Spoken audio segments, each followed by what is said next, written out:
Dr. Sridhar is a clinical assistant professor at the Department of Microbiology of the University of Hong Kong.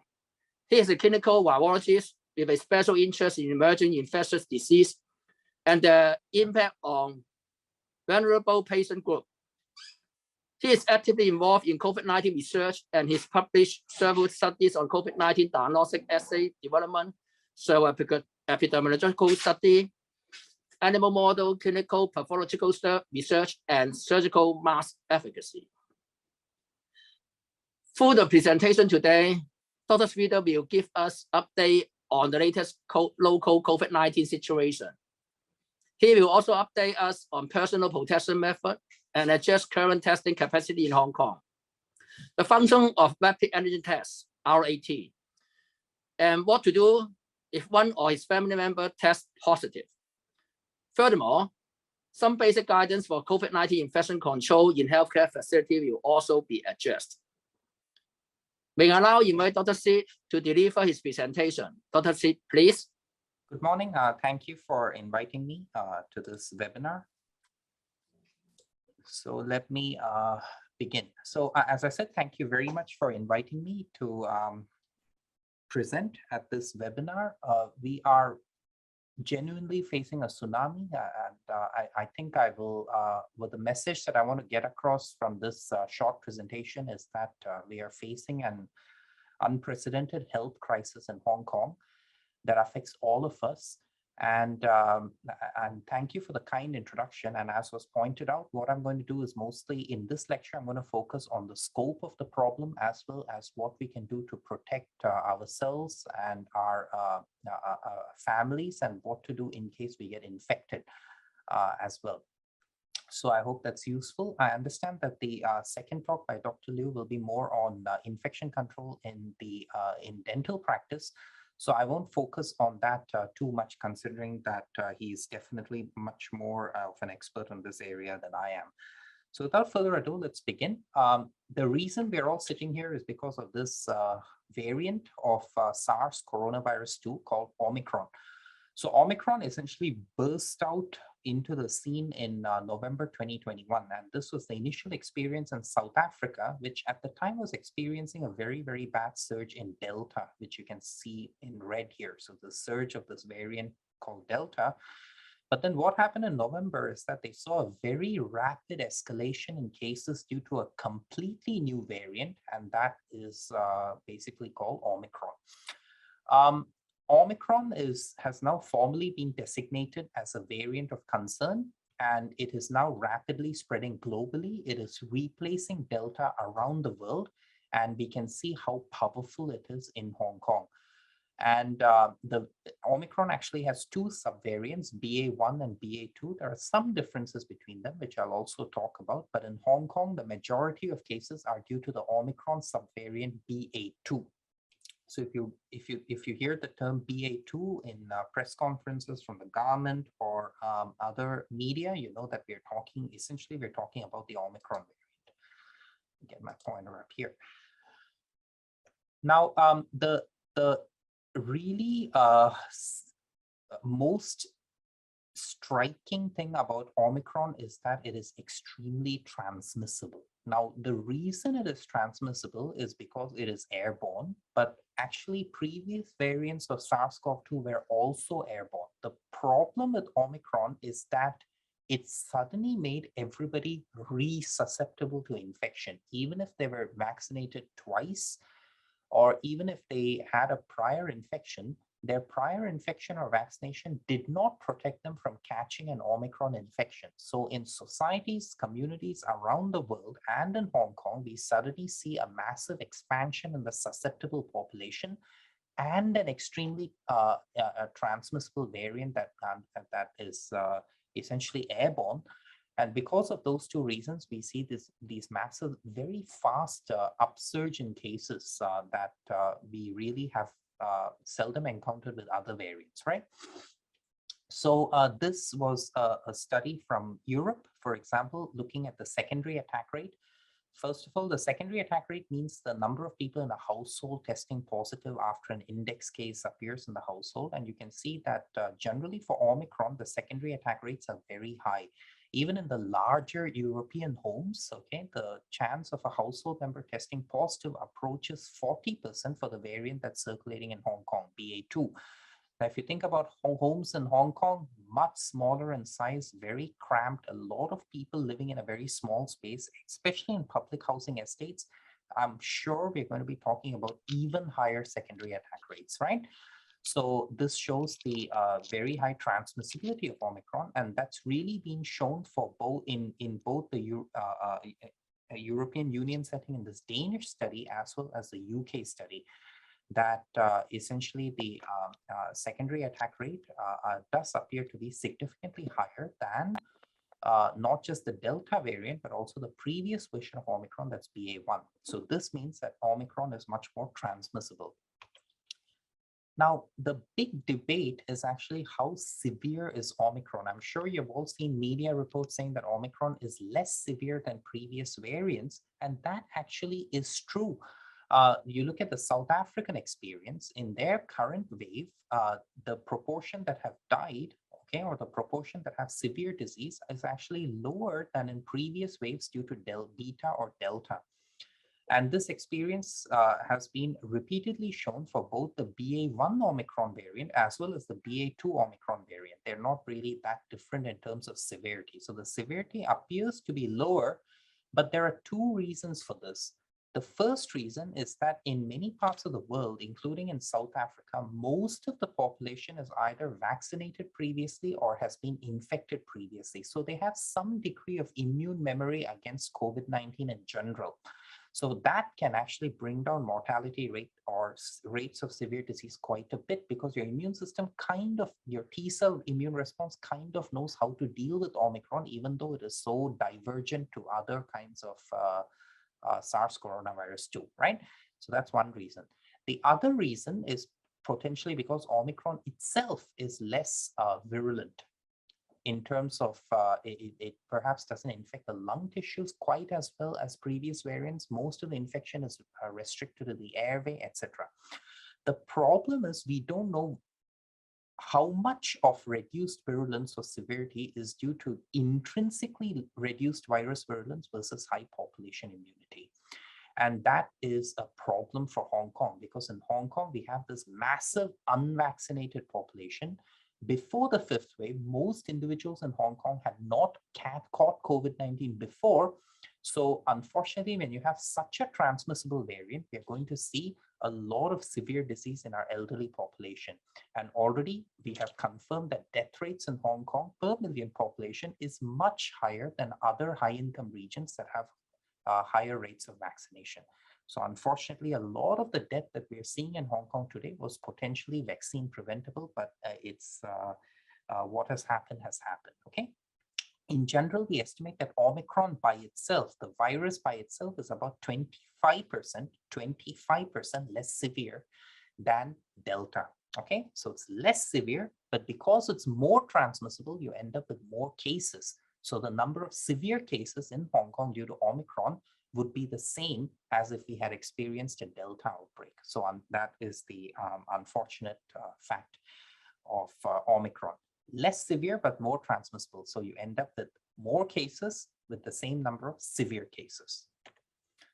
The most important question I'm sure everybody is very concerned about is vaccination. We now know that if you have received 2 doses of the BioNTech vaccine, so it's essentially not going to protect you against catching Omicron infection. So like me, I received my second dose of the BioNTech vaccine about in April of 2021. By now, 25 plus weeks after dose 2, the vaccine effectiveness against catching the infection is basically 0. Okay, but when I get the booster, if a person gets a booster of BioNTech after the first 2 doses, the vaccine effectiveness essentially jumps, okay, to somewhere in the range of 60 to 80%. And there is some indication that this protection wanes over time because antibody levels that are most important for neutralizing the virus and preventing us from catching infection also drops over time. 15 plus weeks later, the protection still exists, still significant, but it's about 40%, okay? So this is data from the Health Security Agency of the United Kingdom. But we're not interested, 2 years into the pandemic, we no longer care about symptomatic infection. The majority of symptomatic infections is just sengfeng gammo, it's just a mild infection. It's not a severe infection. What we really care about when it comes to vaccination is protection against hospitalization and death. This is what we're really concerned about. Now, 2 doses of the vaccine, this is the protection against hospitalization or death due to the Omicron variant. 2 doses of the vaccine, more than 6 months after receiving the vaccine dose, you can see that it's still okay, 30 to 40% with a very wide confidence interval. So I should say it's maybe up to the late 40s, maybe as low as the early 20s. Okay, we don't have enough data for a more precise estimate, right?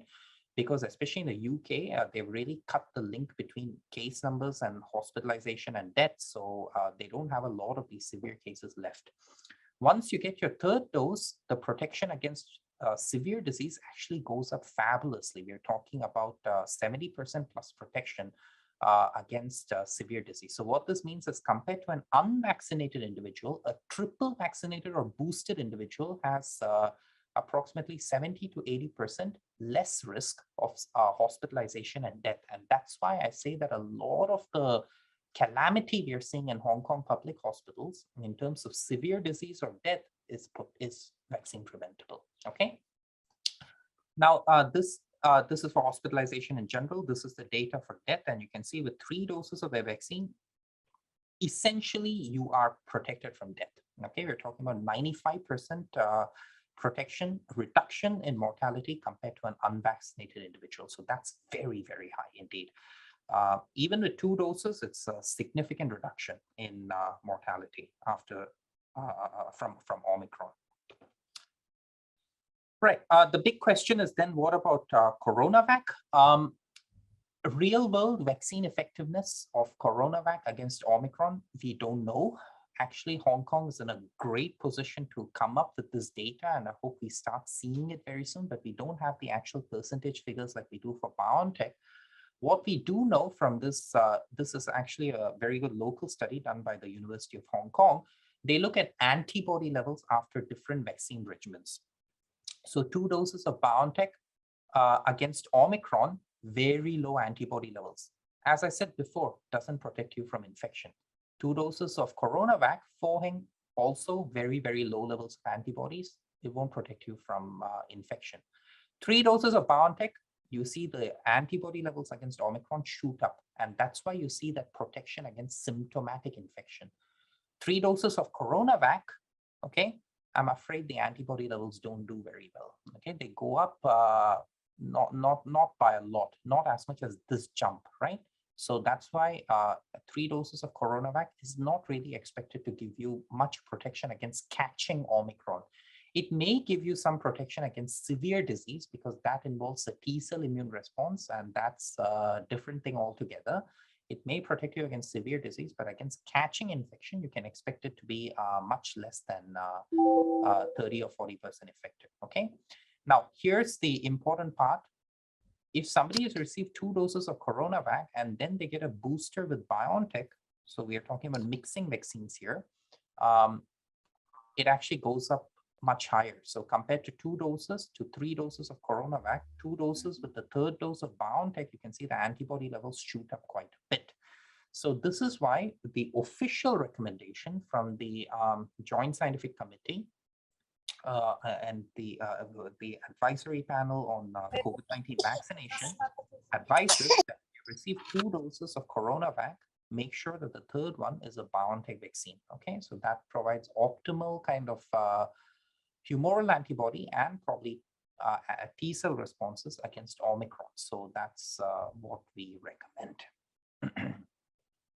Okay, now let's talk about the local situation in terms of Hong Kong's 5th wave.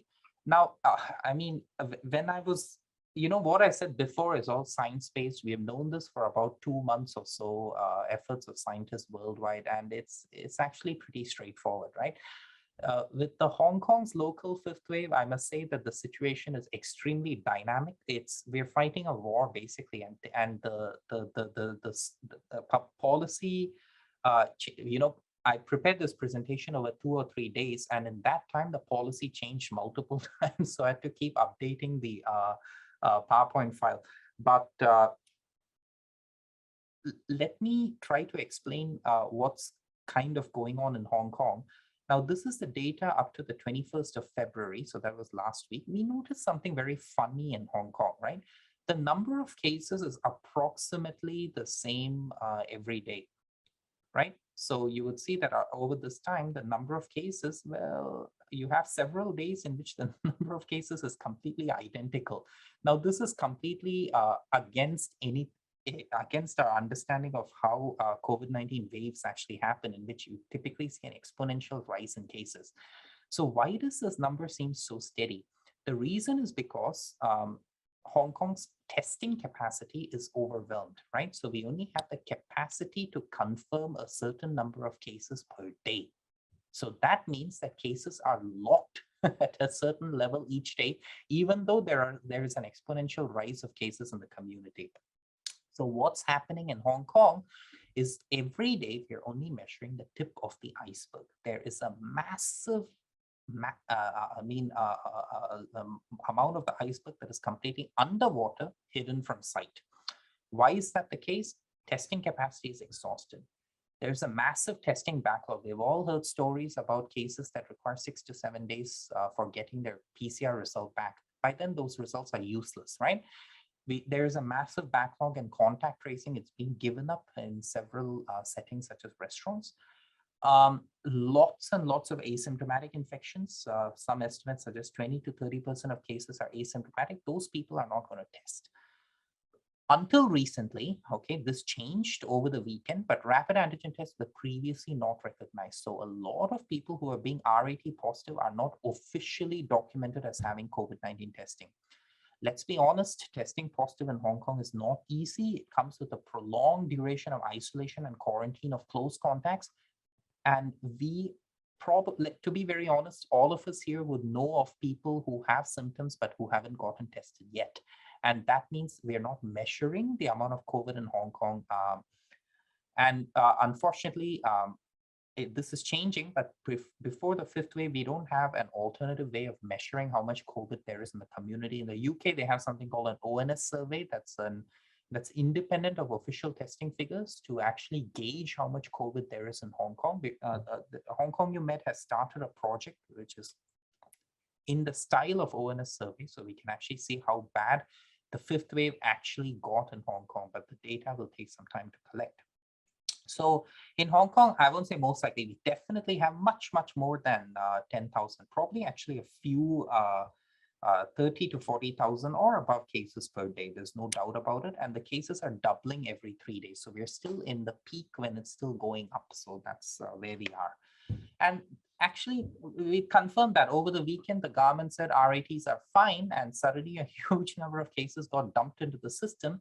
So on the 26th of February, the official case count was something like 45,000 cases.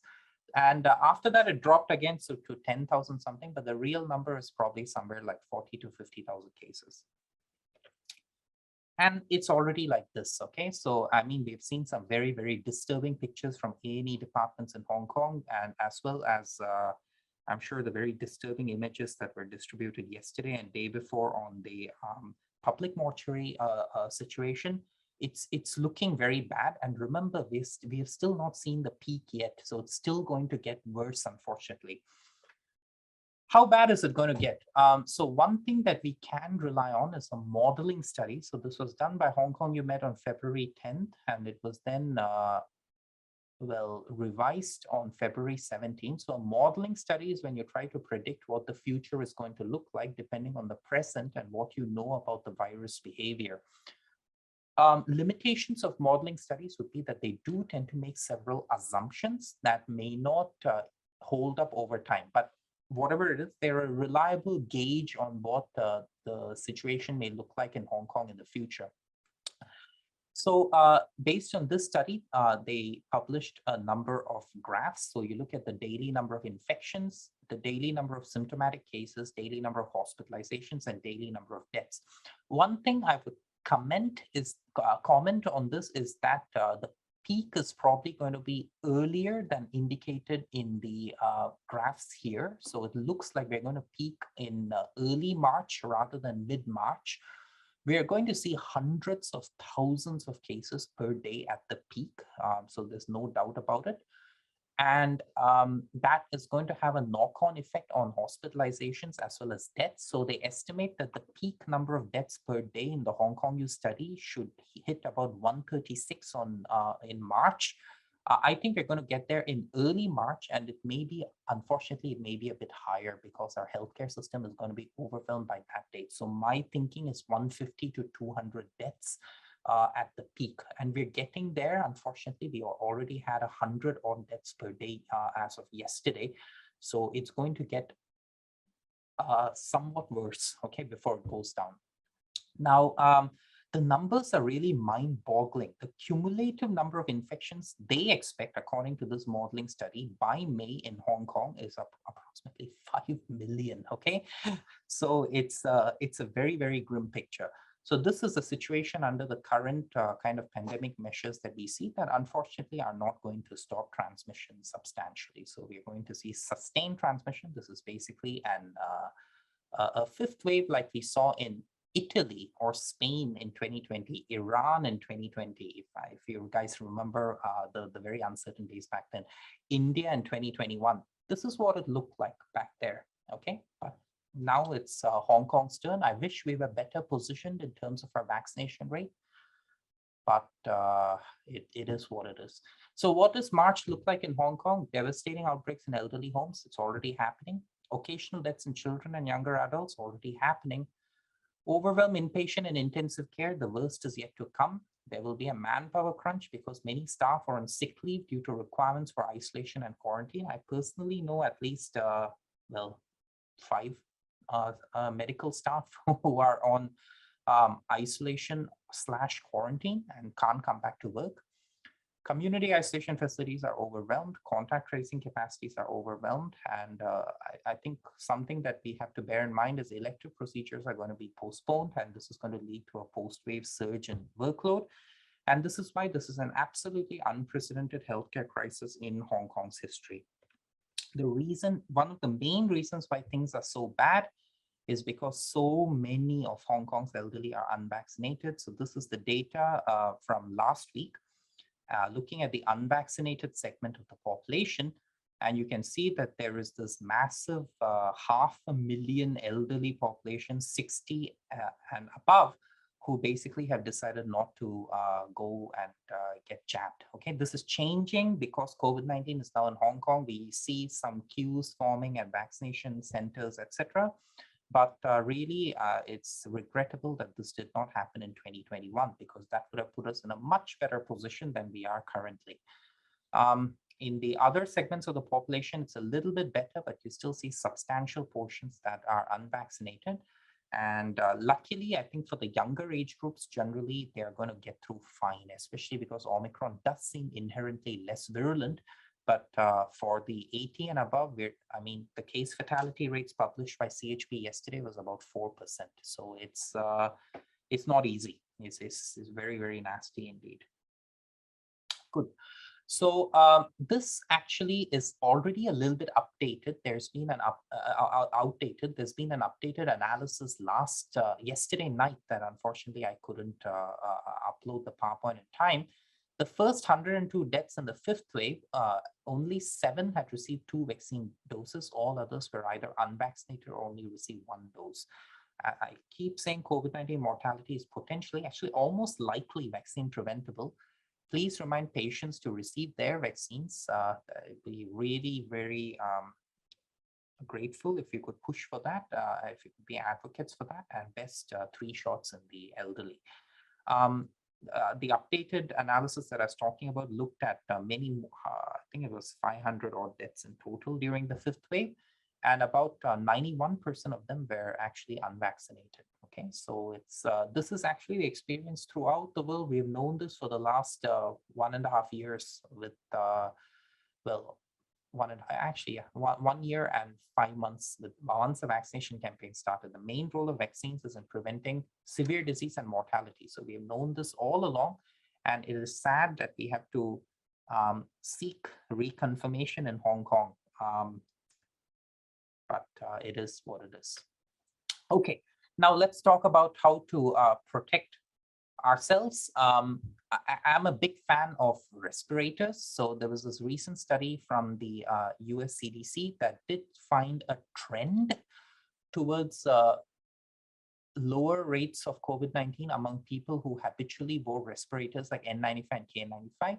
I don't want to mislead. I will point out that the differences were not statistically significant, but there was a clear trend that compared to not wearing a mask, respirators were associated with more protection than either cloth masks or single surgical masks.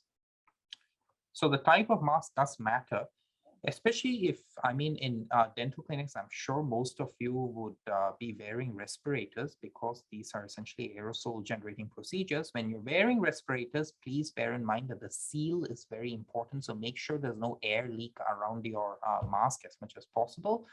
When you're performing aerosol generating procedures, it is important to also pay attention to gown, gloves, and eye protection. I think this is pretty, obvious stuff, so I won't spend too much time on this. I won't spend too much time on this either. This is just some of the infection control guidelines from the CDC for specific to dental clinics. So this is something that I think will be covered in the second lecture, so I don't want to overlap much. But they do talk about various mitigation methods and settings where you're performing aerosol generating procedures, and those are listed here, okay? And there are other possible measures.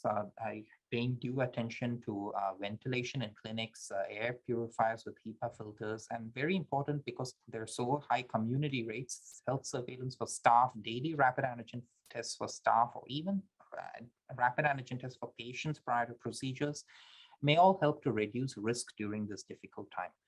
But again, I really don't want to focus too much on that if there is another lecture scheduled on the same topic. So let's talk about what to do if there is, if you're self-tested positive, for example.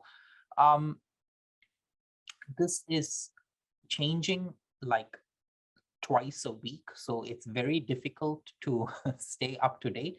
Now, as of last week, actually, I think this is still the scenario in that if you do a self-arranged rapid antigen test and that undergoes positive, then as per the government website, you still have to undergo further nucleic acid testing for confirmation. Although officially they have said that they're now going to accept RATs, they're still working out the system for reporting the RAT results and the next steps, etc. So there's still some uncertainty there. So I think in Hong Kong, we have put together an infographic that is a little bit more user-friendly. So the first step is to confirm your test result, your RAT test result with a nucleic acid test for confirmation. The government website actually lists how you obtain the deep throat saliva specimen bottle and how to submit it. I think some services like GoGoVan actually will help to take it away from your home once you've collected the sample. And once you do that, how do you protect your family? The typical scenario that I see repeatedly in the last week is that one family member tests positive. Now, if you have a slightly larger house, it helps. You actually make the infected person stay by themselves in one room of the house, okay? And open all the windows in the house. Everybody in the household should wear a mask as much as possible, except when they're eating. The infected person and other uninfected household members should not eat together. Toilets, when an infected person uses a toilet, make sure the windows, if available in the toilet, are completely open. If the infected person uses a toilet, then make sure that they some degree of basic disinfection of the toilet with a diluted household bleach or whatever after using it.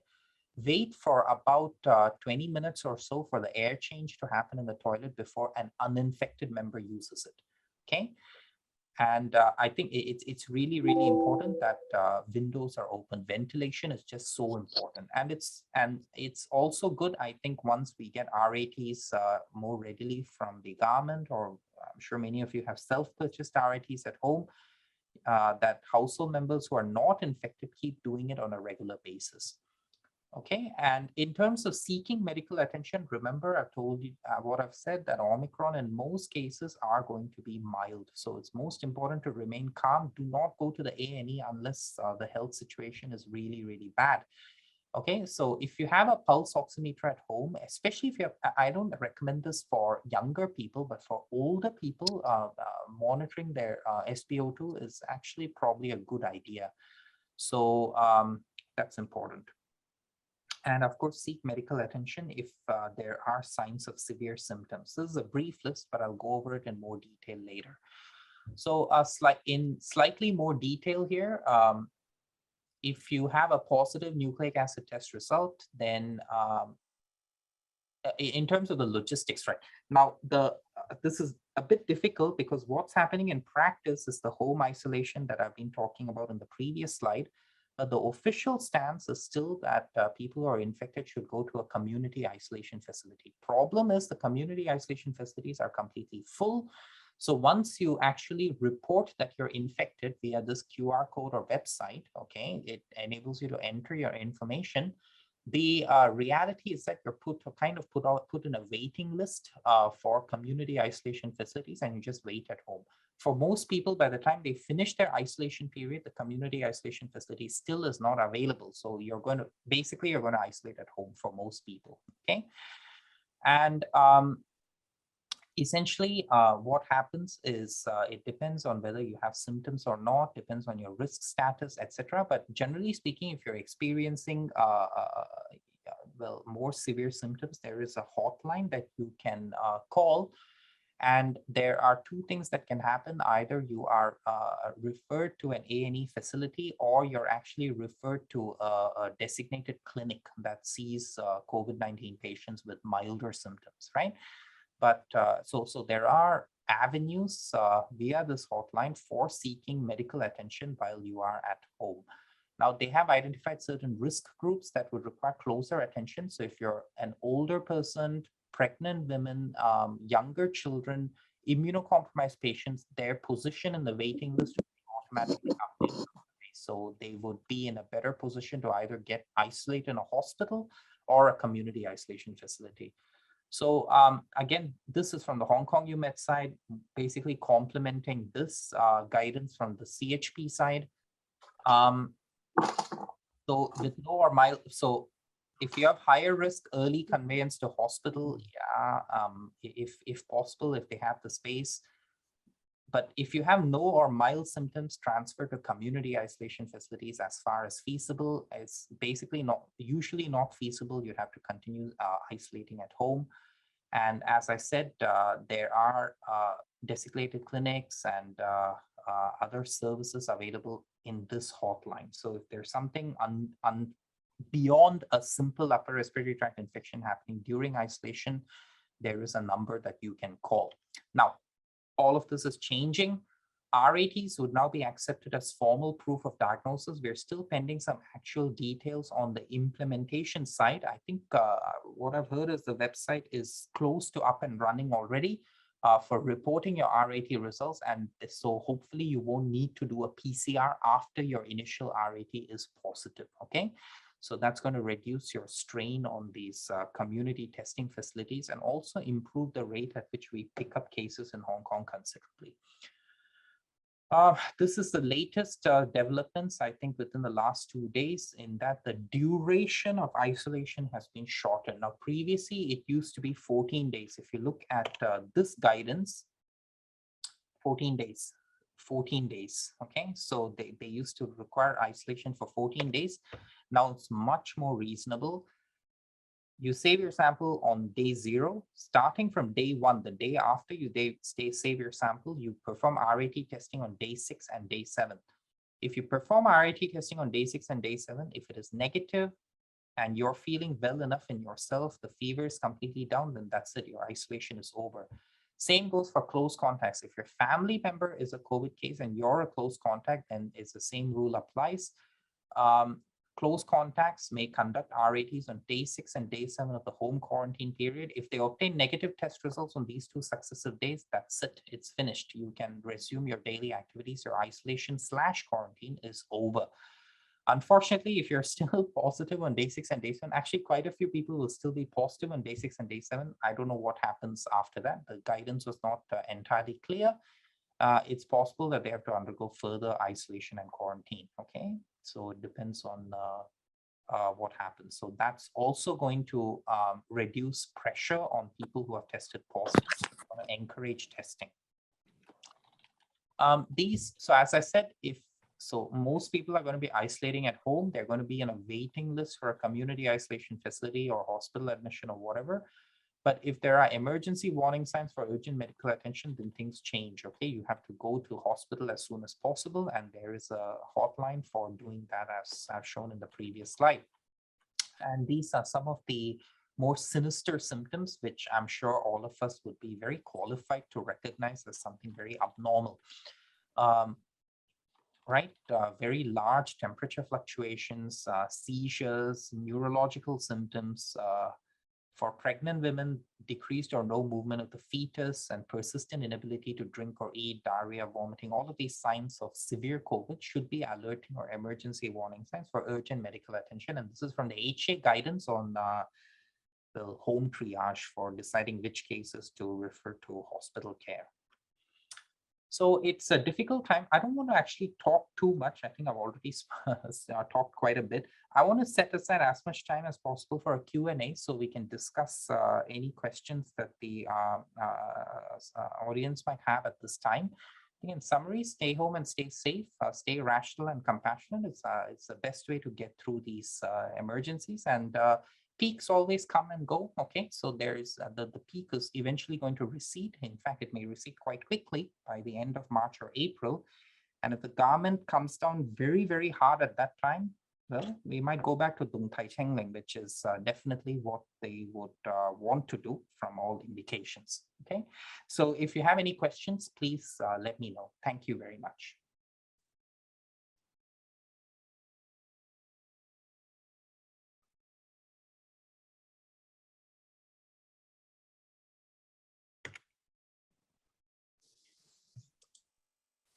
Hi, Sid. Yeah, I'm Dr. Heston Liu. Yeah, I have got a question. Yeah, can you all hear me about what I'm talking about?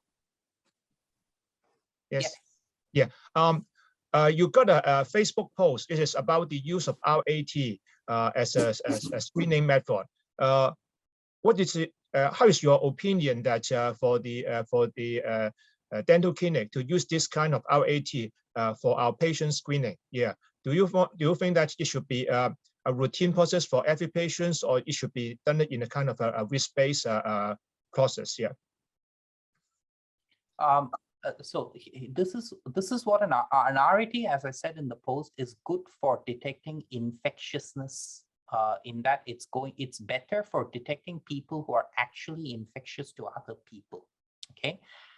Having said that, RATs in general are much less sensitive than PCR for diagnosing COVID. They would miss about 30 to 40% of cases, right? So in a dental clinic setting, the difference is that many a time you'd be performing aerosol generating procedures. So if they're RAT negative but PCR positive, there's still a considerable infection risk because these are aerosol generating procedures. So having said that, what I'm going to say is that if you test a patient and they're RAT positive, you're definitely going to defer their dental procedure, okay? Or unless it is super urgent or life-saving. It's very important to postpone it because they're definitely infectious. If they're RAT negative, don't take it as complete reassurance that they don't have COVID or that they're not infectious in an aerosol generating procedure setting. If I was running a dental clinic, which I'm not, I would definitely administer RATs. Definitely, especially when the wave is still going up and when there are so many cases in the community.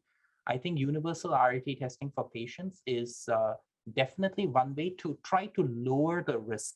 But remember, all the other precautions are important as well, because RAT negative individuals can still be infectious when you're doing aerosol generating procedures. Having said that, they're good tools to at least filter out the most infectious people from posing a hazard to your staff. Hi, Sid.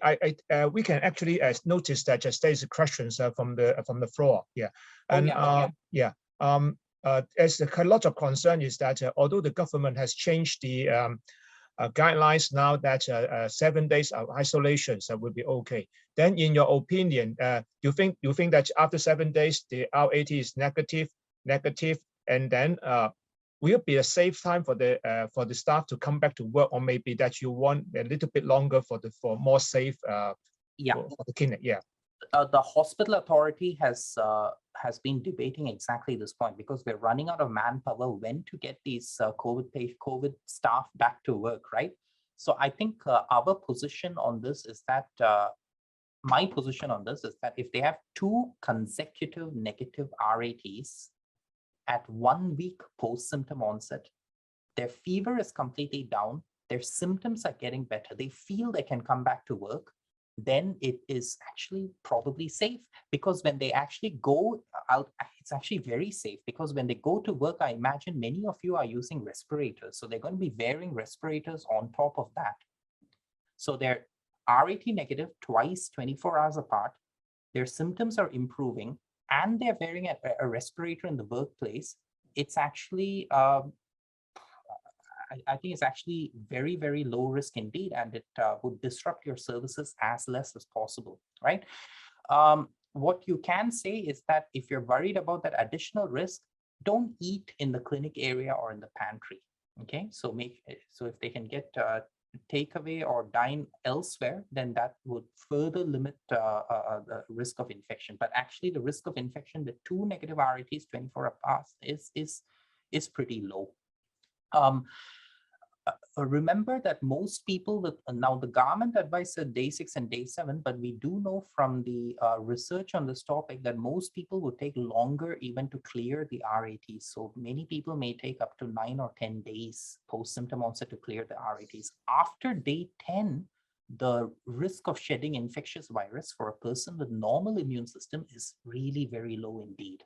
So 2 RAT negatives twice apart, asymptomatic, that's fine. But beyond day 10, that's another key time, okay? Beyond day 10, their risk of being infectious to others, especially when they're wearing a respirator, is going to be very low indeed. So, I mean, we've got to be rational about this, especially when we expect a lot of our staff to be infected, then this is a reasonable time point at which to bring them back to work.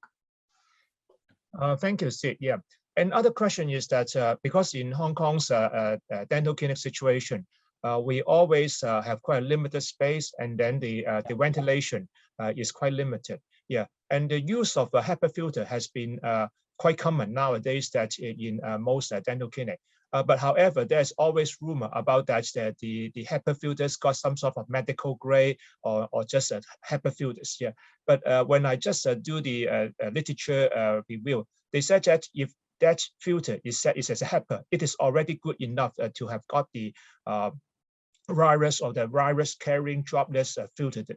Do you agree to this kind of statement, or do you think that a medical grade HEPA filter is necessary for the dental clinic? As long as it says HEPA, it's fine. It fulfills the function that you want. So yeah, I actually don't know the difference between a medical grade HEPA filter and a normal HEPA filter, but a HEPA filter, as long as it says HEPA, it's going a long way towards cleaning up the air in the room, okay, from potentially virus-containing aerosols. Yeah, and other question is that from the audience is that do you think that there's a possibility of the fourth dose of vaccination is necessary? Yeah.